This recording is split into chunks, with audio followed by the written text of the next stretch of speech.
Good evening, everyone. This is Josh here with another episode of Horror Hangouts. And today, hanging out with me is the man behind the curtain, so pay no attention to it, is Alistair. How you doing tonight, Alistair? Doing quite well. Thank you for having me again. Awesome. Yeah, always great to have you on. So have you seen any new movies you've seen recently? As a Or matter at of least fact, movies that are new to you? yes, I've seen three movies recently, and two just came out. One of them was the ballerina vampire movie, and was it Abigail? Abigail, yes, Abigail, I think it is Abigail. Yeah. yes. It seems like there's a point where it's juggling a couple of things at the same time, but you have you have blood splatter. You have blood splatter. You have a fun dialogue and great actors. Oh, Kevin Durant too. You get Kevin Durant, I'm immediately watching. But that was a great fun flick to watch. And then after that, I saw the movie Terror, which it's about teenagers finding a cursed set of tarot cards, and of course they play. And of course they play in a empty, abandoned, not abandoned, but an empty mansion. And movies like that are my politics, man. They get me going. And then I've been finally, watching. Oh, oh sorry, go go ahead, ahead. go Go ahead. ahead. Let's hear. Go ahead. All right, and then finally, and you joined me on this using the Raise app. We all watched the movie The Gorgon, starring Peter Cushing, Christopher Lee, in which Christopher Lee, greatest wingman ever, because when your girl's ex sends an assassin, he's there. He's got your back. Oh yeah, yeah, and you don't want to mess with him. You didn't want to mess with Christopher Lee in real life because this is a guy who served in the British Secret Service or something like that during World War II and probably assassinated quite a few Nazis during his time. So he's not someone you'd want to mess with anyway. Was he part of the Baker Street? The Baker Street. I forgot the name of that branch, but it was like special forces or unconventional warfare. Yeah, he would have been part. I think he would have been part of that. You know, whatever the Great Britain's, I guess, whatever their version of U.S. Special Forces was, or even he was probably part of that. Also, rumor is he was one of the influences for the character James Bond. Could have been, and of course, ironically, he played a Bond villain in Man with a Golden Gun. Who hasn't he played? He I got know. He's literally has been in every. Yeah, because he did like what he's in the Star Wars prequels. He was in Lord of the Rings. He played Dracula. He played Frankenstein's monster in one movie. He played a Wicker Bond Man. villain, Wicker Man. He was in. Let's see what else. He did it all. Let's put it that way. I think the only big franchise he was never in was like the superhero franchise, and that's might be a good thing. He never did a Marvel movie or DC movie that I'm aware of. I don't think Nothing comes to mind, but he would have knocked it out of the park regardless. he did have a small part in Gremlins 2. I remember that. I do Oh, I remember don't him being remember in that, and he that. had a very small part in the. Yeah, if you rewatch it, he was like this. He was like some sort of scientist or something. I can barely remember that movie, but I do remember him being in it, and he had a small part in Tim Burton's Sleepy Hollow at the very Oh, beginning of that movie. So, both both movies I haven't seen since I was a kid, so I might have to give them a rewatch. and he was originally asked to play the part of Dr. Loomis in Halloween, but he turned it down. That's right. That's right. And And he said that it was his biggest, probably the biggest mistake he ever made. But I think in all, I think that worked out for the best. Even though it'd be cool to see him in that movie, he was so tall, he would have towered over Michael Myers, the guy who played him, because Nick Castle wasn't more than 6 foot tall, and Christopher Lee was probably at least 6'3", 6'4". So I don't know if that would have worked that well anyway. Hey, you got to pull a Tom Cruise, okay? He can only be downstairs, shooting up. No kidding. So yeah, and I of course was on that watch party there with the Gorgons, and that was pretty cool. I liked how you haven't really seen outside of like your Greek mythology movies, like and granted this came out years later, the Clash of the Titans. You've never really seen a movie just about the Gorgons, Medusa and her sisters, and you kind of got a little bit of that into a horror movie setting, and I thought that was kind of cool. Yeah, definitely different types of mythologies. There's still plenty to, take from. There's a bunch of different wells. Was it the movie The Ritual? It ended up drawing from Asgardian mythology. I don't know if you've seen that one. It's about four friends who go on a hiking trip. Yeah, I've seen it. um, I'm surprised I made it through the whole movie, but I'm kind of glad I did because I did like the last 15 minutes. But it was like, to me, I describe it as four guys acting like four whiny little, I won't say the word, the whole way through. And I'm like, will these guys die already, please? But it was worth, that's one of those movies I'm kind of glad I at least waited to see what happened. I remember I had seen it during a watch party, so we were all typing. And when they revealed the villain is related to Loki, I immediately typed, "Tom Hiddleston." Now see, that would have made the movie even better. He shows up. Yeah, that could have been cool then. But yeah, that was an okay movie. I liked it. That's Bruckner's kind of hit or miss with me because he did the newest Hellraiser movie, and I thought he did a good job with that. But then he did The Night House, and I hated that movie. But then he did the segment he did in VHS I really liked. So it's like he's kind of all over the place with me. Coin flip. Better than being horrible, like for every feature. Well, yeah. That's for sure.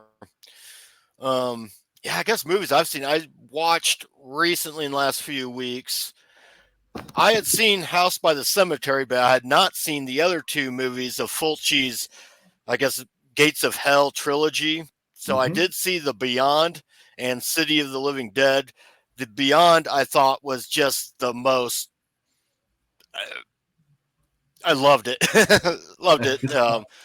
One of the most disturbing, gory movies that I've seen, which you would expect from Fulci anyway. But and then with City of the Living Dead was good, but I didn't quite like it as much as The Beyond.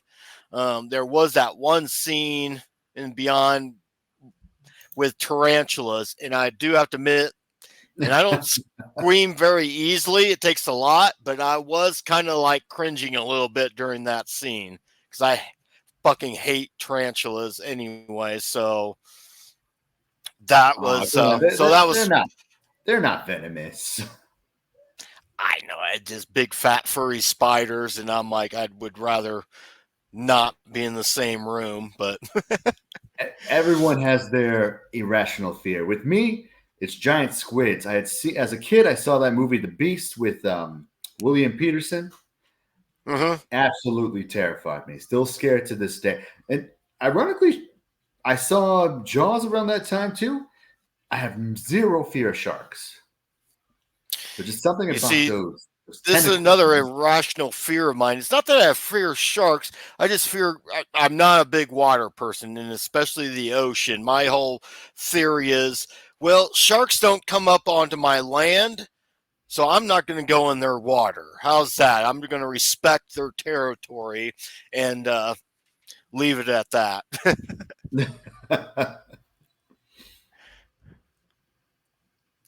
But and another one I watched too that was pretty good.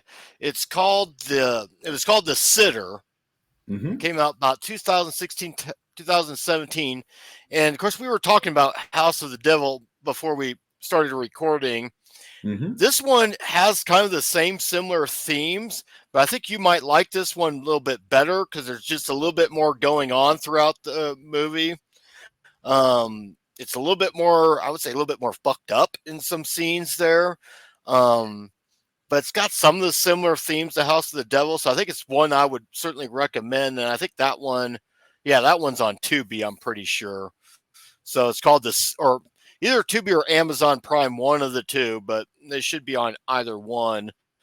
Um, but yeah, that one was pretty good. It's a British horror film, so it was made in Mm-hmm. England with a British cast. So it's automatically kind of has a little bit of a Hammer vibe to it. And they certainly, not a lot of gore, but definitely a lot of there is some sex and nudity in it too. So you've got that going on as well because this girl that's watching this house, she's a virgin, but she's like kind of conflicted about that, and she has a boyfriend who wants to, and then So she every kind of scary goes, movie ever. Every scary movie ever. only in this one things don't necessarily end well for the virgin. Let's put it that way. So, Same with Black Christmas.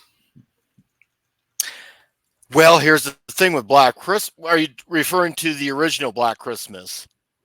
Yes, yes, because heavily implied the very one of the very first victims in the house, one of the first sorority girls, was the virgin of the group.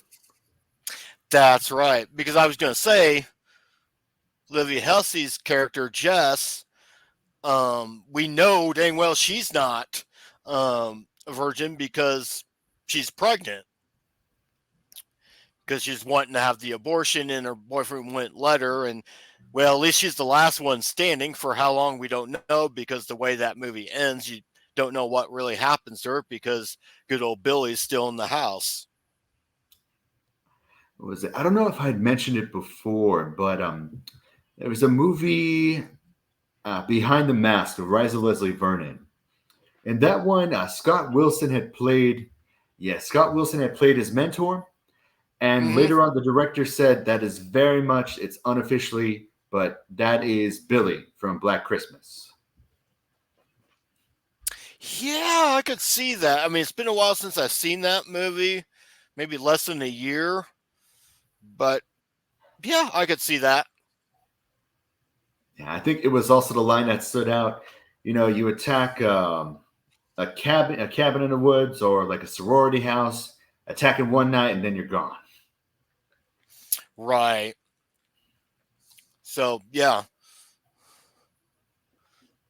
Yeah, that kind of makes sense. Yeah, I could definitely see that. See the parallels with Billy on that one. Was that the one that Robert England was also in? Or am I Once thinking of again, you're another movie? describing a lot of scary movies. I know. So, for tonight's subject, I'll let you get started. I guess you have a subject you'd like to talk about. Yes, yes. I was going to bring up and I'll admit I hadn't done a ton of research because I was expecting, to kind of get everyone's opinion. We did have some more guests lined up, but you know how life goes, man. Things get chaotic. Right. But yes, I also wanted to get everyone's opinion on the subject of AI in horror movies. Now, I don't know if you've been following the latest news, but have you heard of OpenAI's program Sora? That I have not. I'm right now. I'm the student, and you're the teacher. Let's hear about it. Okay, it hasn't been released to the public yet, but they showed an example of they used the prompt certain character, and they put some detail about the character itself. Walks down an alley, and they showed four different videos, different characters. They look different, but the alley is damn near the same. That was all digitally made. And it was very, unless you knew what to look for, you probably wouldn't be able to tell that was fake. That was all generated by AI. And Hmm. there was also another company, a very similar voice cloning technology. And with their model, they said we're not going to release it this year because this year is an election year. That's how good it is. Oh, So, okay. and it is definitely not a fad. This is technology wise. This is the equivalent of everyone having access to the internet.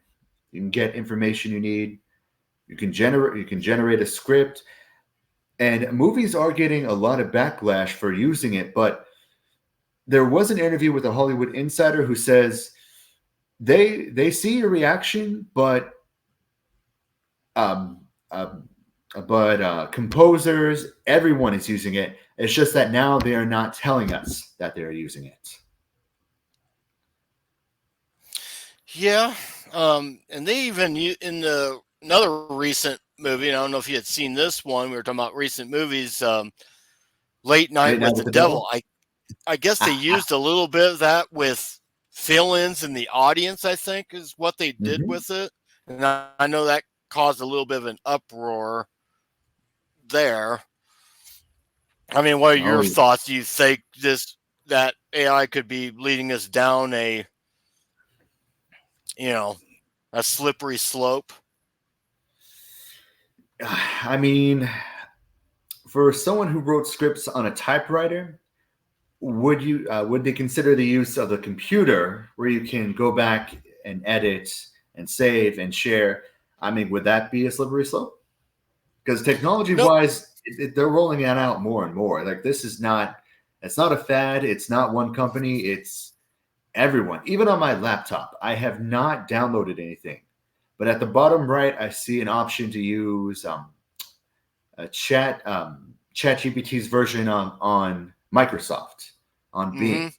It came out with one of the updates. So yeah, I mean, we are, while people have their objections, we also don't have a choice now. Well, yeah.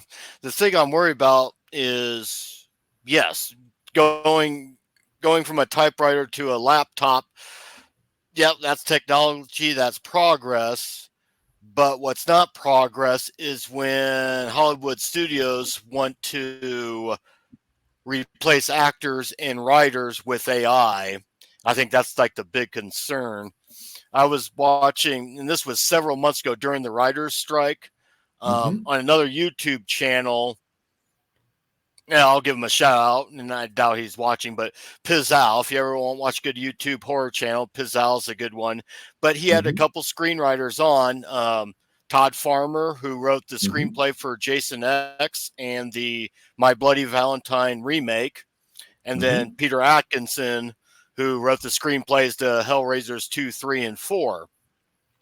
And what they were saying is what some of these studios want to do is they want to basically create an AI script and then just hire actual writers, paying them, you know, very, very little just to clean it up. That's what that strike was all about. And that's what, especially me as a writer, is something I don't, hopefully, doesn't get to.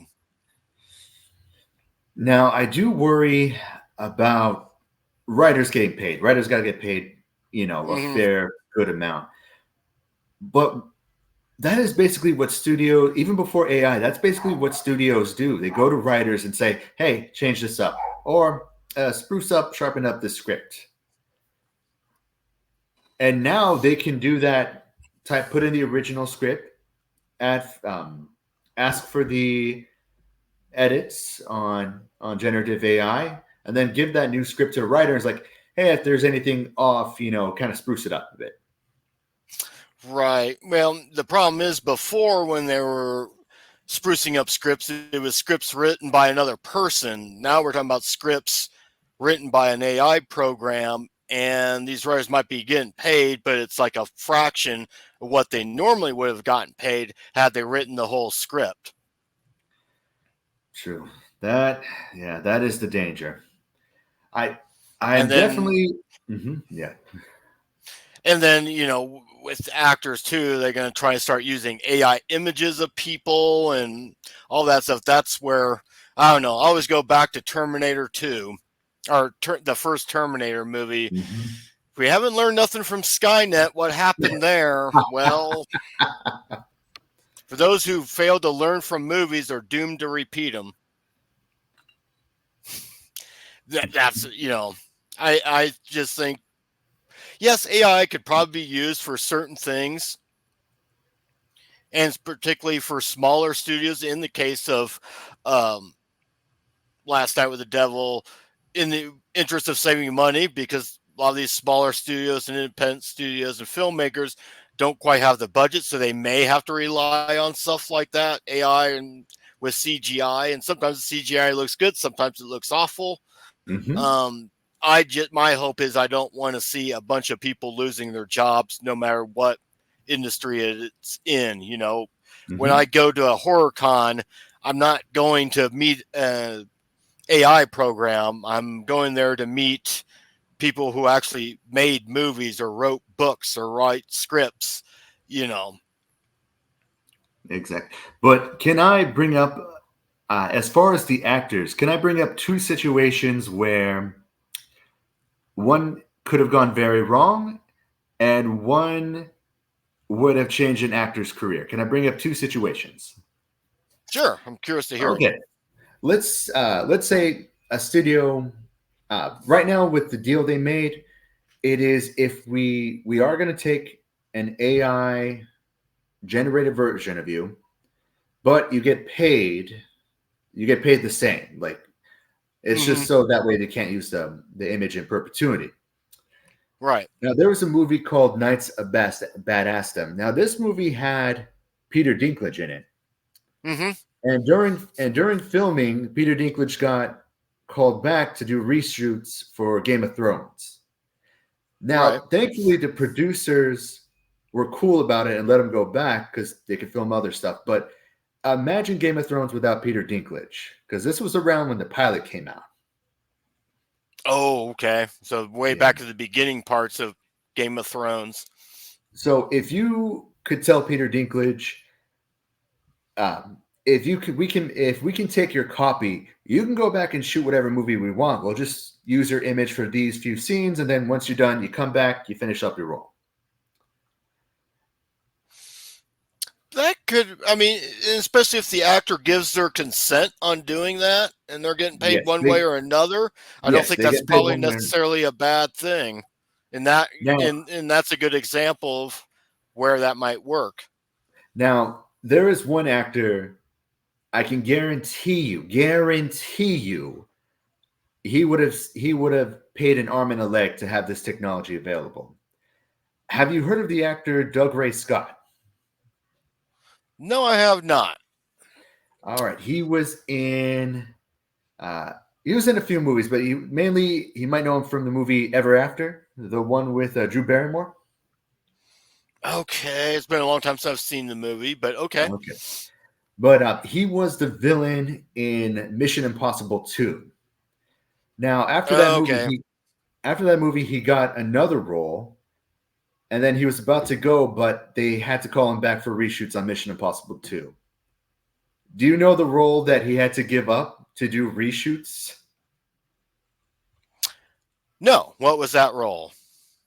Wolverine. He was cast as Wolverine before Hugh Jackman. Wow. Now, if he had the option to just tell the producers, "Hey, you have an AI, you can use an AI version of me. Yeah, I got another film to do." His career would have been radically different. Yeah, and we wouldn't know who Hugh Jackman is. we You might be just doing indie films in Australia right now. Nothing wrong with Yeah, that, that, man. What was it? With freaking what was that? Hugo Weaving, man. He is still a joy to watch, whatever he's in. oh yeah, But yeah, I yeah, mean, with this technology, two career paths could have been possibly changed for for the better in these situations. Well, I think we both, you've given like the some good examples of how that could be used in a good way, in a positive way. I, of course, went with on the other extreme of how it could be bad.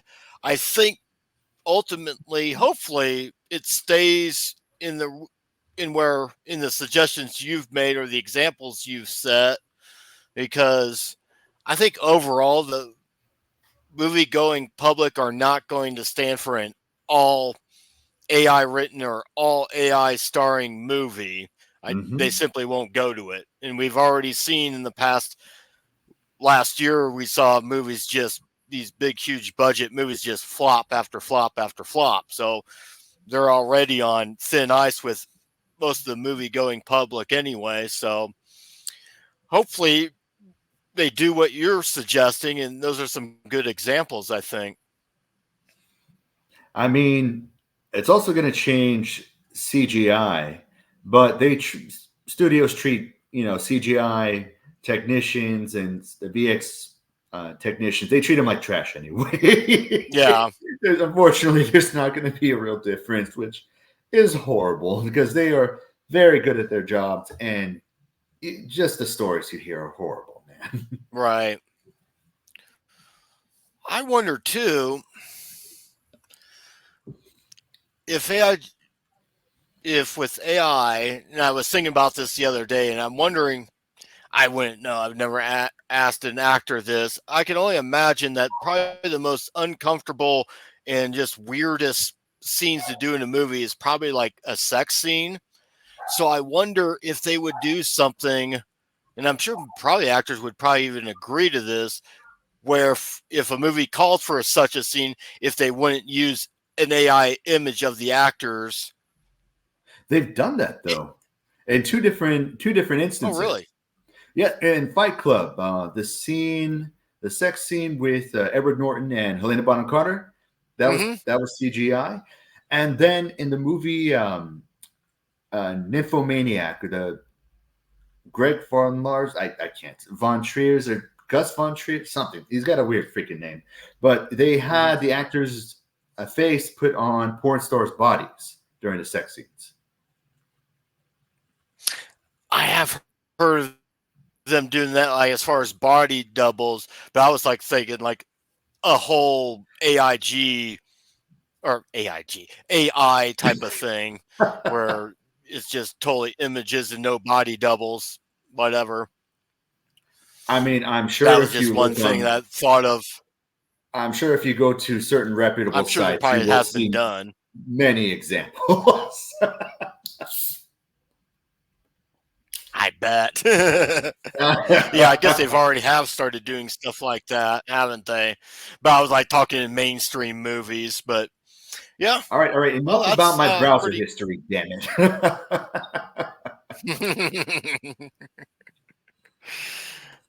Oh, wow. Well, one thing I was going to talk about is when we think about some of the great decades of horror, we think about the 70s and 80s, obviously, and for good reasons. For those of us who've been around long enough to remember, those are oftentimes debated as which decade is the better one between the 70s and 80s. Then sometimes we might even go as far back as the 1930s during the classic era of Dracula and Frankenstein and Wolfman. But one decade that seems to get overlooked quite a bit, and I'm not sure why, is the decade of the 1960s. Maybe not as good of a horror decade, but still pretty important because when you consider how that decade started off with Alfred Hitchcock's Psycho, that in itself broke new ground for horror. And then the way it ended with George Romero's Night of the Living Dead. Oh my god. And then, not to mention, and we just lost him about a week or so ago, Roger Corman. It was during this Oh. decade. He really started in the 50s, but it was really into the 60s that he was really hitting his stride as a filmmaker, making all those movies with another horror legend, Vincent Price. And on top of that, you had the filmmakers from Italy who had already hit with westerns, with the famous spaghetti westerns, but now they were getting into horror. And from there, we got maybe our first true female icon in horror, Barbara Steele, just given how many movies she had made during that decade and what a presence she was on screen. And then where we had the British invasion for music during this time, we also had a British invasion from horror in the form of Hammer Studios. I Christopher, I am so happy that they're bringing back Hammer movies now. oh yeah. And of course, obviously Christopher Lee and Peter Cushing were already getting to be stars around the late 50s, but then through the 60s, they just cranked out so many movies during that time. Between England and Italy, they were really, overall, they might have been the two big shots when it came to producing horror content. And certainly the content was a reflection of society at the time. When you think about how cynical society had become because of the protests, the civil rights marches, women's rights marches. Uh, we had 4 assassinations in that decade between the two Kennedys, Martin Luther King, Malcolm X. But then you also had sex, drugs, and rock and roll. And that certainly transcribed into all film genres, and especially in horror, because if you watch those movies, especially from England and Italy, you could see them getting a little bit more bloodier, getting a little bit more sexier. And then, of course, by the time the 70s rolled around, they just took the ball and ran with it. So, in a way, the 60s are almost like that perfect bridge decade between the classic era and the modern era of horror, because the 60s, they still had that look, that classic look that we were reminisce about from the 30s and 40s, but now there's a little bit more edgier, a little bit pushing the envelope a little bit more. And then, of course, that just led right into the 70s where the floodgates opened. So when you think about how great modern horror has been, don't forget to acknowledge what the filmmakers did in the decade of the 60s. I will say There's my rant.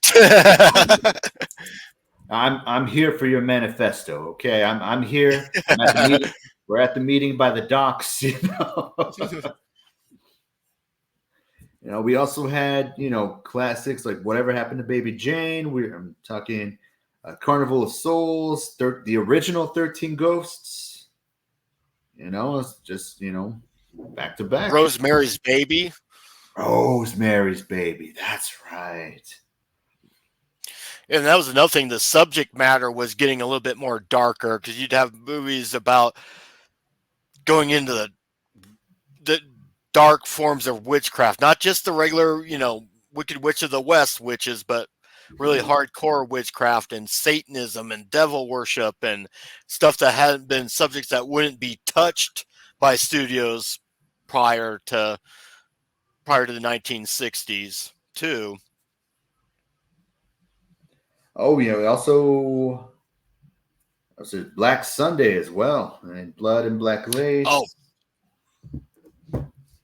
Oh yeah, Black Sunday. Yeah, that's my first movie I watched with Barbara Steele. I'm like, oh wow, this woman's got a presence about her. Some actors just have that it factor. Back then, she had it. Maybe more so than any other actress in horror that I've seen since. Absolutely, man. Absolutely. I gotta tell you, one of my favorite things to do is during work having on Pluto TV, the Universal Monster Channel, just on in the background. Oh, cool. I just recently subscribed or got Pluto, so I didn't know they had that. So I'm glad I know that now. They have a lot of different horror channels, but the Universal Monster one, that's what I've been always looking for. I wanted to see old school 40s, 50s, 60s sci-fi horror flicks. Well, there's quite a bit. Heck, all you have to do is just type in Roger Corman, and he probably made most of them, or quite a bit of them during that time. There wasn't anything he wouldn't make. I am happy. It's a few months ago, Joe Bob Briggs had him or showed a double feature of Roger Corman movies. But even in his 90s, man, just still spry, man, still happy. We had this discussion too, because Dario Argento's still out there. He's 83 now, and he's still wanting to make movies. And I had this conversation on Slasher about how I wouldn't mind seeing a movie like Life Force be remade, just because. Let's face it, outside of Matilda May being totally naked in that movie through most of the movie, I don't know if the movie would get as much love without her. Just because I found the movie myself, I found it a little corny. From Toby Hooper, I was expecting something a little bit more grittier, and I mean there's some gory parts, but I was just expecting something a lot more hard, edgier than what we got. And I was like thinking, if they were to make that movie today, imagine what Argento would do with that concept. And having Goblin do the soundtrack. Oh my god!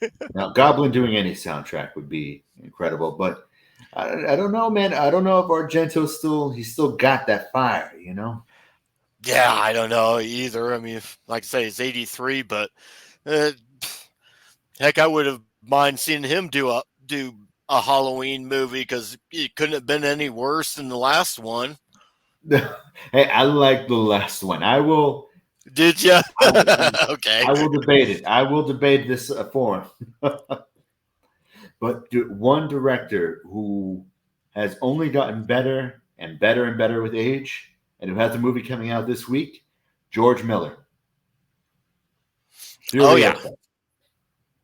Yeah, he just him, and I look at David Cronenberg too.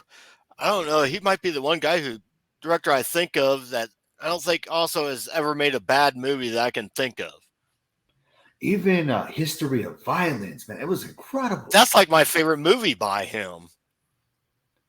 And that's not even really horror, but it's my favorite movie that Cronenberg's done.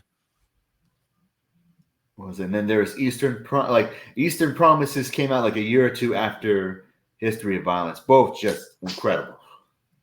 Yeah, and I've always said, being a huge Hellraiser fan, I've been saying this for like 20 years now.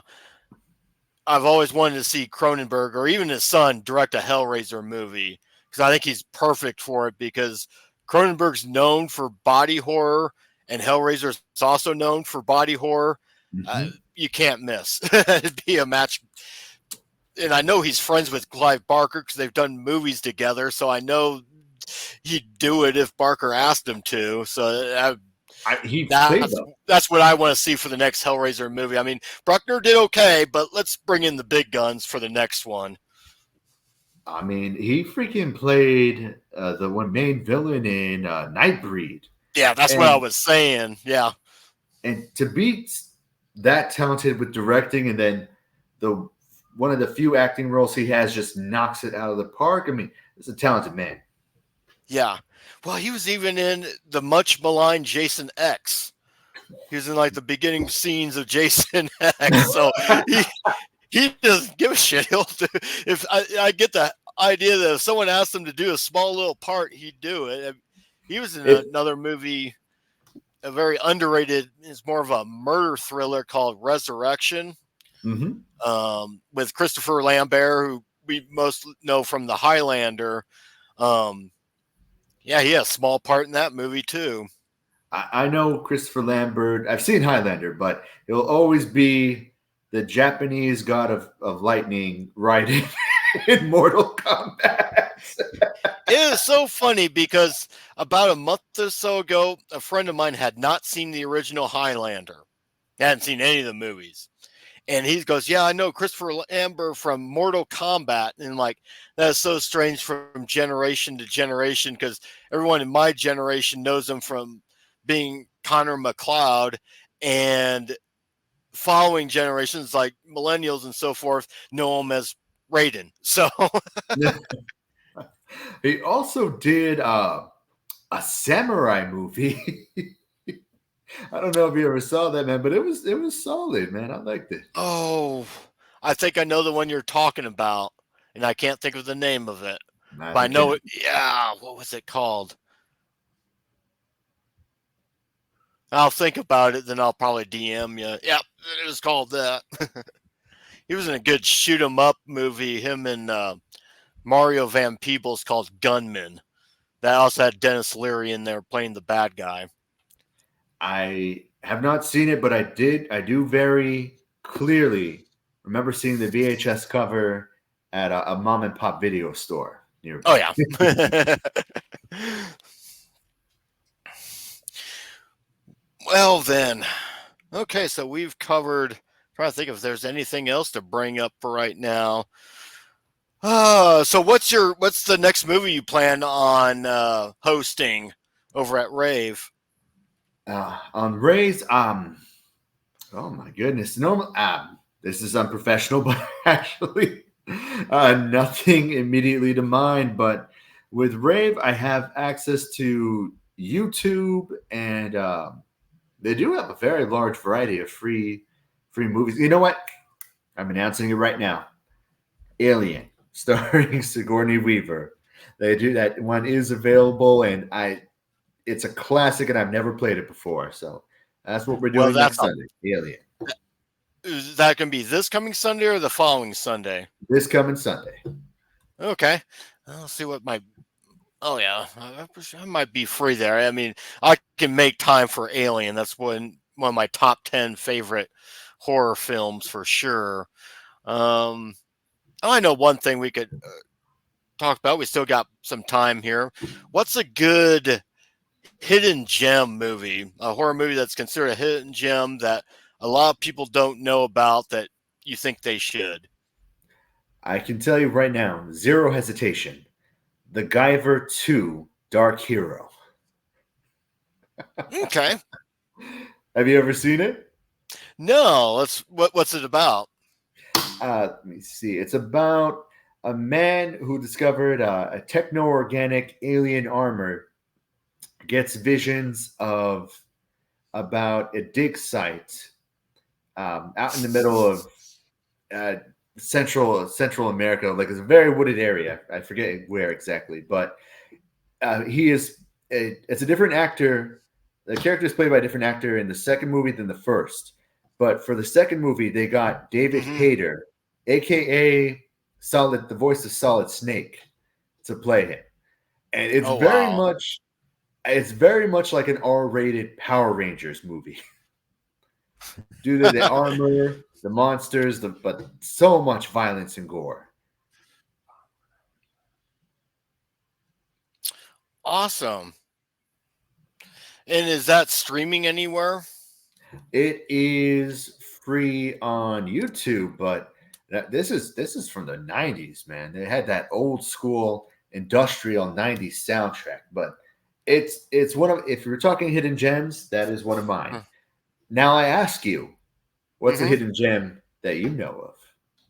Glad you asked. And ironically, the only way you can watch this one is also free on YouTube, and it's a movie that came out in 2004. It's called Lightning Bug. Uh-huh. And I'm mentioning this specifically because co-starring in the movie is Ashley Lawrence from the Oh, Hellraiser movies, and and she has a birthday coming up on the 28th, so I figured I would mention that. Um, this movie is not necessarily a horror movie. It also stars Donna, or girl who Laura Prepon, who played Donna in that '70s show. She's in it as well.